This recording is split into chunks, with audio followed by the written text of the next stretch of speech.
Today I'm going to give away a free t-shirt, bring you comics news, bring you the book of the week, and reveal the books I bought this week. How y'all doing? I'm Victor, and you are watching the Comic Hero Show. Now kick that logo.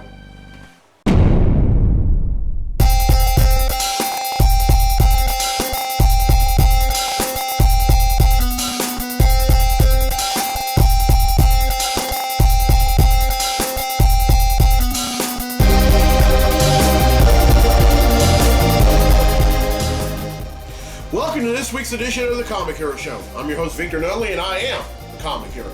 This month is Prostate Cancer Awareness Month. Now, first off, men only have prostates. And if a lot of y'all are wondering where prostates are located, they're located just south of the bladder.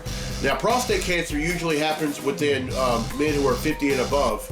And some of the difficulties that men can have due to prostate cancer, they can have a hard time urinating. They could end up developing blood in the semen and erectile dysfunction. Now, there are some prostate cancers that aren't that aggressive and can easily be treated. But then there are some that are very aggressive and happen really quickly, and they have to be detected immediately, or the chances of survival are very slim. This is a prostate cancer comic hero tee, and inside the speech bubble you have the symbol of the universal symbol of men, or well, if you go to a bathroom, the universal symbol of men, and right below it is the mustache, and then I have this ribbon that has a mustache on it. Of course, the colors for Prostate Cancer Awareness Month is light blue, and of course this shirt's light blue. But prostate cancer, if treated, it doesn't matter whether it's aggressive or not so aggressive. If it's detected early, it can be treated. Yeah, don't try to be all macho and decide not to get treatment for it, because it's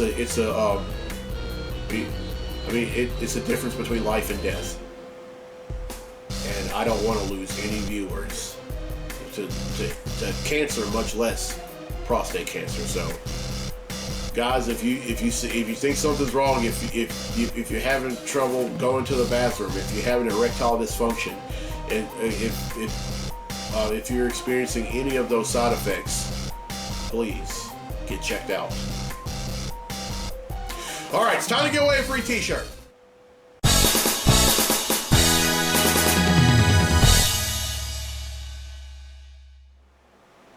All right, on last week's episode, I asked which baseball Hall of Famer used to get teammates to buy him issues of Superman because he was too embarrassed to do it himself. Now, on social media, I gave 4 hints. The first one was he had played his entire 13-year career with the New York Yankees. Second, his number 5 is retired with the Yankees. Third, he was once married to Marilyn Monroe. And 4, his name was mentioned in the song Center Field by John Fogerty. Well, the correct answer is Joe DiMaggio. And 6 people have answered correctly, and because they've answered correctly, their name's been entered in a drawing for a free tee. And that drawing takes place right now. So, the winner of the free tee for this week's episode of the show is Mercedes Williams from Homer, Louisiana. So congratulations, Mercedes. You won yourself a free Comic Hero tee. All right, here's the question for next week's episode, and this is a Carnage question, and it's very easy. Which Marvel character is the well-known host of the Carnage symbiote? And here's a hint. Woody Harrelson played this character at the very end of Venom. Everyone who answers correctly will be entered in a drawing for a free tee on episode 277.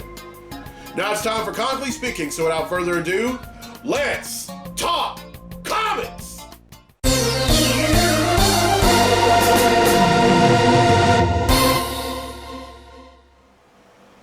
Alright, there are 4 things we're going to talk about in this segment of Comically Speaking, and the first is the news that Marvel is reportedly developing a Silver Surfer movie.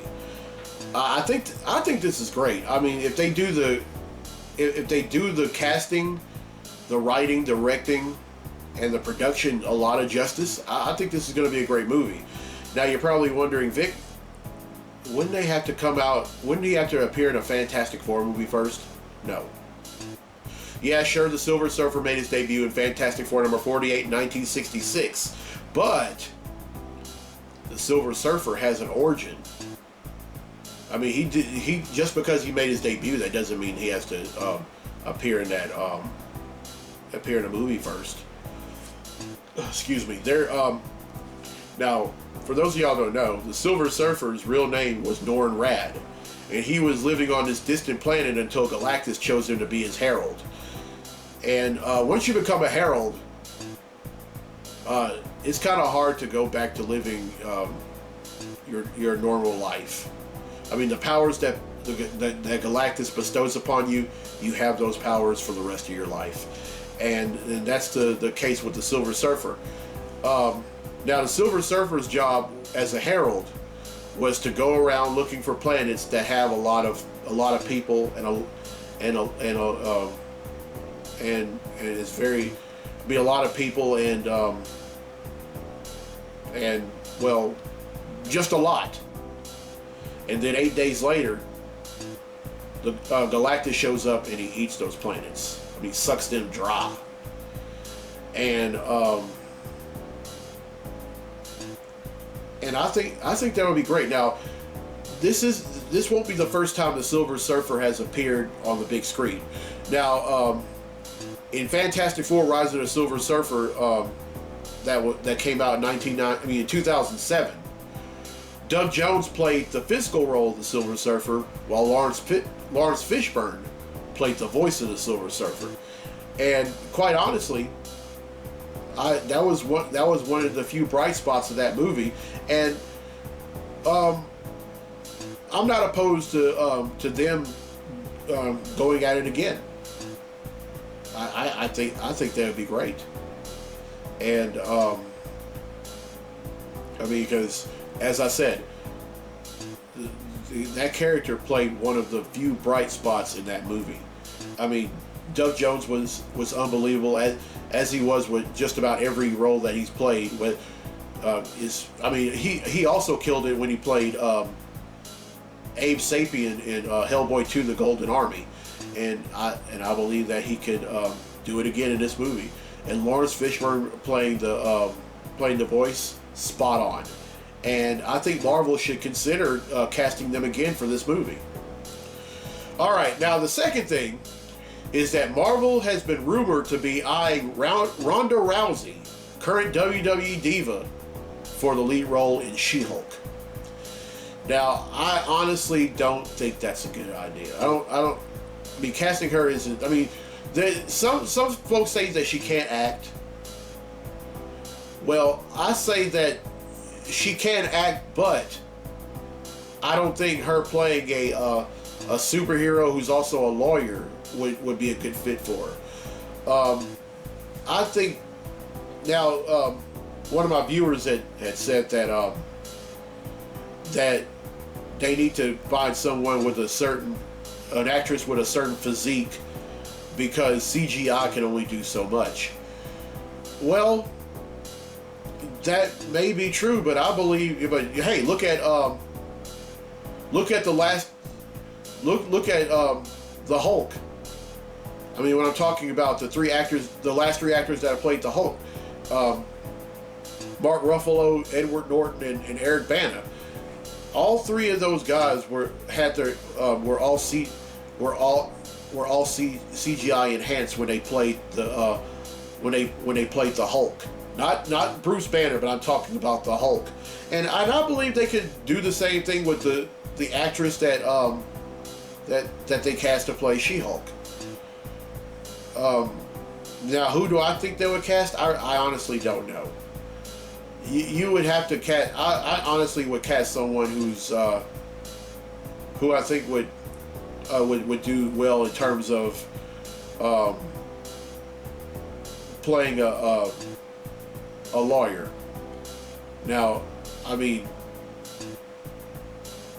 someone told me, hey, they should cast Stephanie March to to play the role. And for those of y'all who don't know who Stephanie March is, she played Alexandra Cabot on Law and Order SVU. Well, that could work, I guess, but definitely not Ronda Rousey, and that's just my opinion. All right, now the third thing is that Eddie Redmayne from Fantastic Beasts and it said that he wants to play the role of the Riddler in a Batman movie.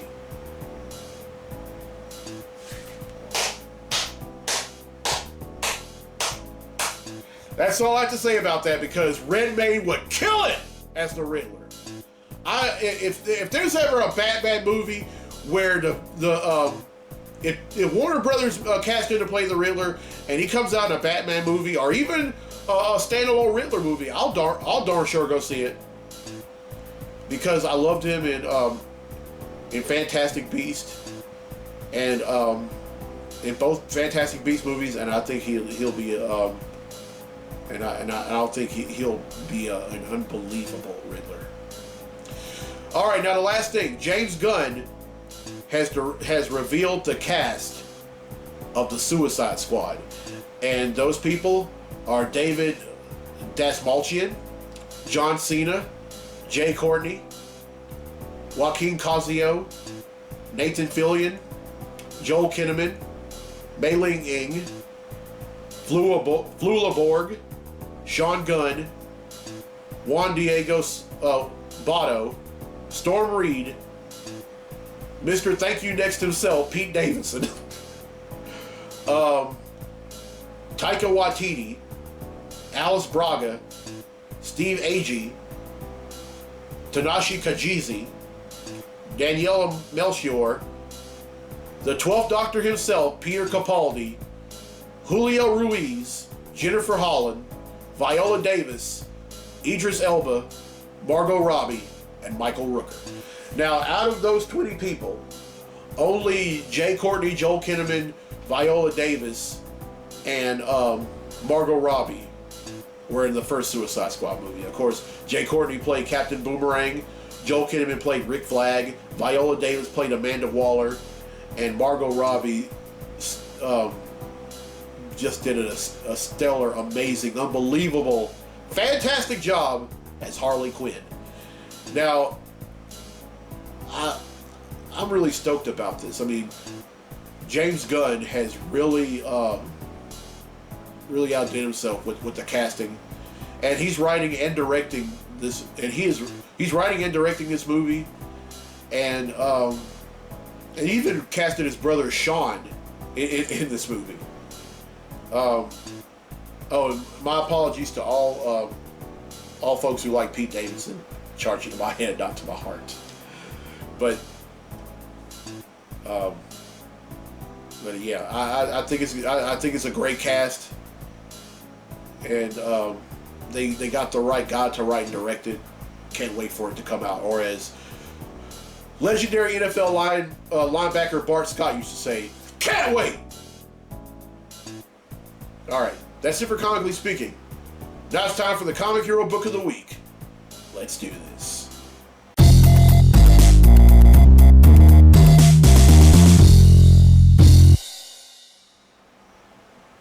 All right, folks, my Comic Hero Book of the Week is Batman.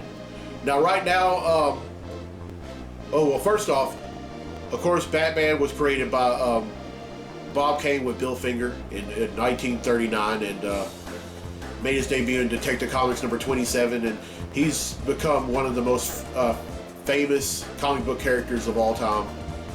I mean, there have been other characters that have made that Batman-related characters that have made their debut over the years, and I mean, it's one of my personal favorites.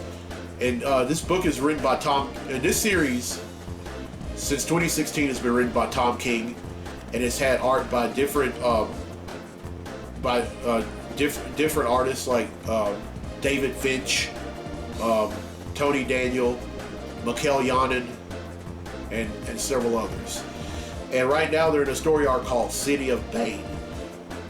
Now, to tell you what this story arc is about, I would have to go back to the previous story arc. Now, the story arc was called The Fall and the Fallen. The Fall and the Fallen. And it talks about Bane. Now, first, or should I say, Bane! Now, a while back, maybe 27 years ago, or 26 years ago, I don't remember, it wasn't 92. It was either 93 or 94. There was a story arc where called Nightfall, where Bane breaks Batman's back and puts him out of commission for a good while. Well, this time Bane decides to break Batman emotionally, and that's exactly what he does. And Batman ends up in Arkham Asylum in some kind of machine that gives him all kinds of unspeakable nightmares.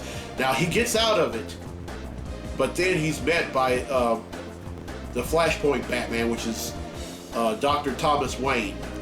He takes him out to the desert, and along with his mother's corpse, and he ends up trying to find a Lazarus pit to resurrect her. Well, little does Dr. Wayne know. Little did Dr. Wayne know. Well, Batman ended up getting his mother out of the coffin and then burying somewhere in the desert where he could never find her. And then, what does his father do? Beats the living daylights out of him, and then returns to Gotham. And then Bane ends up somehow, some way, freeing everyone out of Arkham, and then takes over Gotham City, and he becomes the mayor, and he appoints Dr. Hugo Strange as the police commissioner, and then the Joker, Riddler, Victor Says, and the Scarecrow as police officers.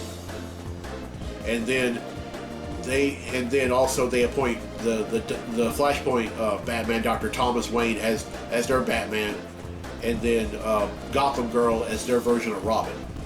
Now, the Bat family have already known about this going on, and they try to all of them that try to help out were Batgirl, the Damian Wayne Robin, the Tim Drake Robin, the Signal, and Orphan. Oh, and also the Huntress, which is whose real name is Helena Bertinelli, and they go and try to find out. But then, meanwhile, Catwoman somehow finds out about Batman being overseas in Nanda Parbat, and finds him, and then nurses him back to health and says, hey, we got to take the city back. And she's like, look, I know I broke your heart by leaving you at the altar in Batman number 50. But I promise you that when this is all over, I won't ever commit another crime, and we'll get married. And the last issue I read was number 77. Number 78 is actually in the comic books I bought this week segment, which I'm going to reveal shortly. But really loving what Tom King is doing with the book. I mean, he's really brought Batman down an unbelievable hole, and I just can't wait for him to get out of this hole and get back to Gotham and kick some villain butt. Alright, that's it for the book of the week. Now let's get to the comics I bought this week. Comic books I bought this week. Alright, first up is Absolute Carnage number 1.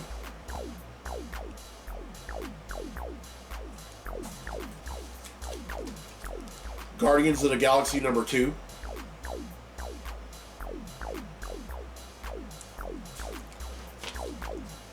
The Amazing Spider-Man number 29.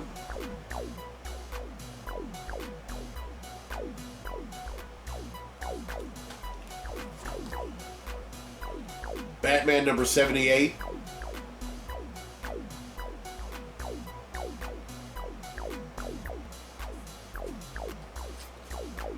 Batman the Outsiders number 5.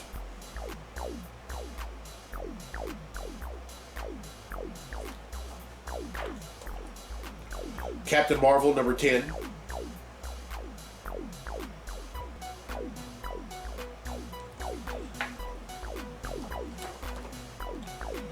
Catwoman number 15.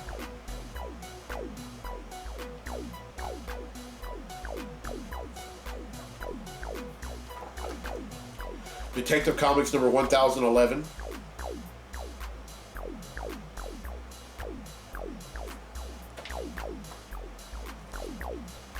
The Flash number 78.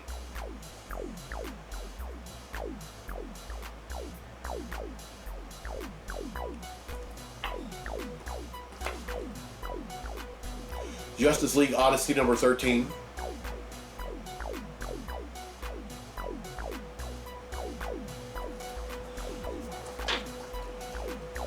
Miles Morales Spider-Man number 10.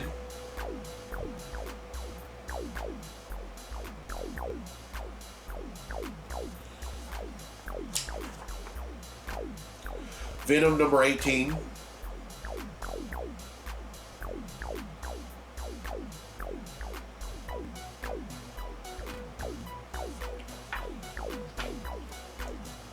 Wonder Woman number 78.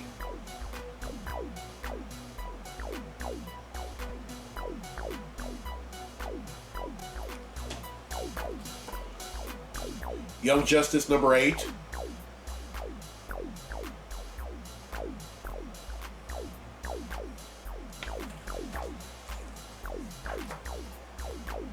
Wonder Twins number 7.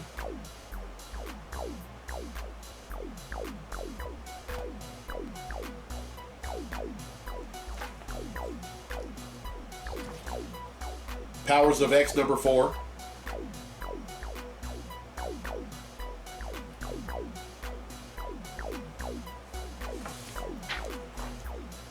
Valkyrie number 1. Or Valkyrie Jane Foster number 1. And finally, Valkyrie Jane Foster number 2.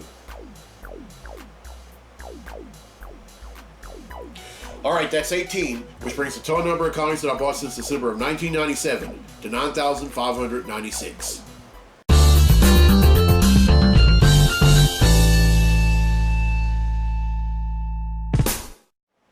Alright, well, I hope you enjoyed this week's episode. Here's a question again for a free tee for next week's episode.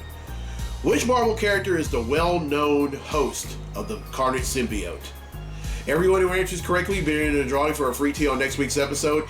And congratulations to Mercedes Williams from Homer, Louisiana, who won a free tee on this episode.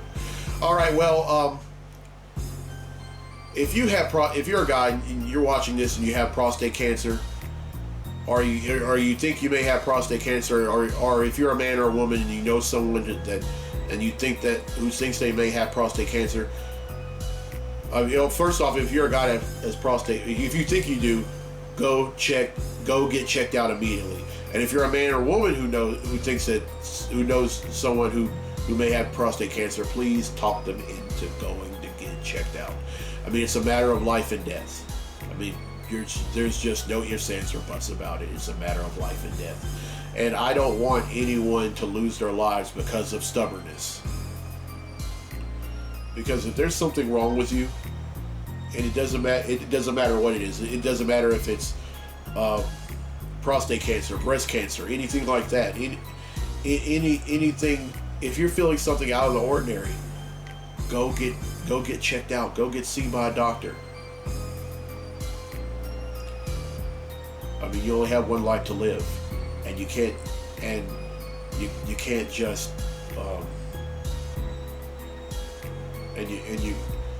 you can't be stubborn about it. Alright, next week's episode, I'm going to raise awareness of NICU. This month is NICU Awareness Month. NICU stands for Neonatal Intensive Care Unit. I personally know some parents who have welcomed children into the world, and they've had to spend like a certain amount of time in the NICU. And I personally know folks who have gotten clean bills of health after being in a NICU. And this episode is for every man, woman, boy, girl, or that were once in a NICU, and also for any of any of the doctors or nurses who take care of these babies while they're NICU. This episode is for you. All right, and not only that,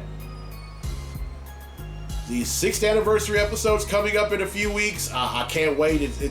It's going to be great. I've already designed a logo for it, and also designed a shirt for it. And now, for those of y'all that have liked my Comic Hero fan forum, the logo is currently on the page. Just go on there and check it out.